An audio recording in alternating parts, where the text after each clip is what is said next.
আশা করি এবং আমাদের সেবা গ্রহীতে খুবই মুগ্ধ হয়েছে এবং তথ্য কেন্দ্রে সেবা দিয়ে থাকি।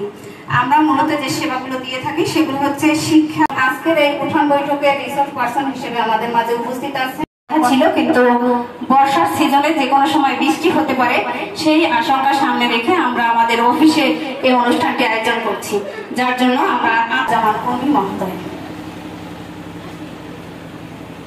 জন্য আমি সবিনয় অনুরোধ জানাচ্ছি।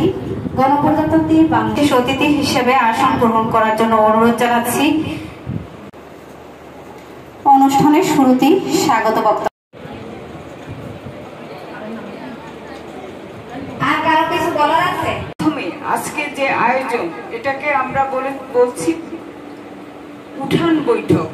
উঠান বৈঠকে আমরা কি করি? উঠান বৈঠকে আমরা সাধারণত একে অপরের কথা শুনি।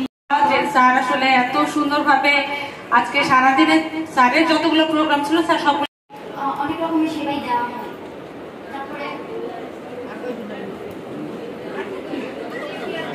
হয়। সব উঠান বৈঠকগুলোতেই থাকেন।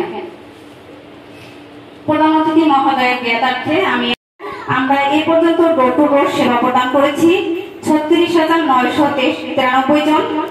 বৈঠকে আমাদের মাঝে প্রধান অতিথির আসন অলঙ্কৃত করেছেন গণপ্রজাতন্ত্রী